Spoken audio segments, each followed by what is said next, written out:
ಆತ್ಮೀಯ H16 news ಅರ್ಥದೇಶದ ನಮಗೆ ಸ್ವಾಗತ. ನಾನು ನಿಮ್ಮವ MI ಅಥವಾ ಮಲ್ಲಪ್ಪ ಜೋತಾವರ್. ಆತ್ಮೀಯರೇ, ಇತ್ತೀಚೆಗೆ ನಿಮಗೆ ಗೊತ್ತದ ರಂಗಾಯಣದಲ್ಲಿ, ಮೈಸೂರಿನ ರಂಗಾಯಣದಲ್ಲಿ ನಡೆಯುತ್ತಿರೋ ಬಹುರೂಪಿ ಬಾಬಾ ಸಾಹೇಬ್ ರಾಷ್ಟ್ರೀಯ ನಾಟಕೋತ್ಸವದಲ್ಲಿ ರಾಷ್ಟ್ರೀಯ ವಿಚಾರ ಸಂಖ್ಯೆಯನ್ನು ಉದ್ಘಾಟನೆ ಮಾಡಿದಂಥ ಪತ್ರಕರ್ತ ವರದರಾಜನ್, ಸಿದ್ಧಾರ್ಥ ವರದರಾಜನ್ ಅವರು ಒಂದಿಷ್ಟು ಕೆಲವು ಮಾತುಗಳನ್ನು ಮಾತಾಡಿದ್ದಾರೆ.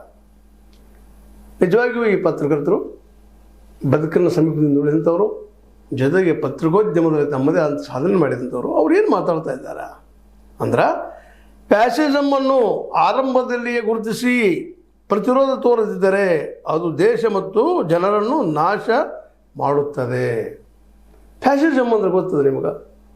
ಫ್ಯಾಸಿಸ್ಟ್ ಮನೋವೃತ್ತಿ ಅಂದರೆ ಡಿಕ್ಟೇಟರ್, ತನಗನಿಸಿದ್ದನ್ನು ಮಾಡಿಬಿಡುವಂಥದ್ದು. ತಾ ಹೇಳಿದ್ದ ಸತ್ಯ, ಇನ್ನೊಬ್ರು ಮಾತಲ್ಲಿಲ್ಲ, ಒಬ್ಬರು ಮಾತದು. ಆ ಫ್ಯಾಸಿಸಮ್ ಬಂತಪ್ಪ ಅಂತಂದ್ರೆ ಅವ್ರು ಹೇಳಿದ ಅವರ ದೇವರಾಗೋ ಕೊನೆಗೆ ಅನ್ನುವಂಥ ಮಟ್ಟಿಗೆ ನಾವು ನೋಡಿದ್ವಿ. ಯಾರು ಇದನ್ನು ಹೇಳ್ತಾರ, ಅದಕ್ಕೆ ಮುಸಲೂನಿ, ಇನ್ನೊಂದು ಅನೇಕ ಫ್ಯಾಸಿಸ್ಟ್ ಮನೋವೃತ್ತಿಗಳನ್ನು ನೋಡಿದ್ದೀವಿ ನಾವು. ಅಂಥದ್ದು ಆಗ್ತದೆ ಅನ್ನುವಂಥ ಮಾತು ಹೇಳ್ತಾ ಇದ್ದಾರೆ ಅವರು. ಯಾಕಂದರೆ ನಾವು ಪ್ರತಿರೋಧ ತೋರಿಸಲಿಲ್ಲ ಅಂದರೆ ಅದು ದೇಶ ಮತ್ತು ಜನರ ನಾಶ ಮಾಡ್ತದಂತ.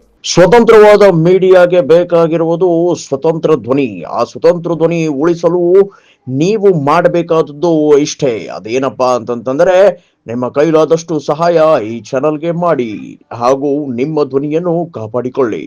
ಪ್ರಜಾಪ್ರಭುತ್ವಕ್ಕೆ ಮಾದರಿಯಾಗಿದ್ದ ಭಾರತ ಮತ್ತು ಅಮೆರಿಕದಲ್ಲಿ ಕಾಣುತ್ತಿರುವುದು ಇದನ್ನೇ. ಸೂಕ್ಷ್ಮವಾಗಿ ಭಾರತ ಮತ್ತು ಅಮೆರಿಕ ಎರಡೂ ರೆಫರ್ ಮಾಡ್ಕೊಂಡಿದ್ದಾರೆ. ಇವು ಎರಡೂ ದೇಶಗಳು ಏನು ಕಾಣ್ತಾ ಇದ್ವಿ ನಾವು ಅಂತಂದ್ರೆ ಈ ಫ್ಯಾಸಿಸಮ್ ಲಕ್ಷಣ ಕಾಣ್ತಾ ಇದ್ದೀವಿ. ಅಮೆರಿಕದಲ್ಲಿ ಇವತ್ತು ಟ್ರಂಪ್ ಇದ್ದಾರೆ. ಟ್ರಂಪ್ ಪ್ರಜಾಪ್ರಭುತ್ವ ದೇಶದಲ್ಲೇ ಇವತ್ತು ಏನು ಮಾಡ್ತಾ ಇದ್ದಾರೆ?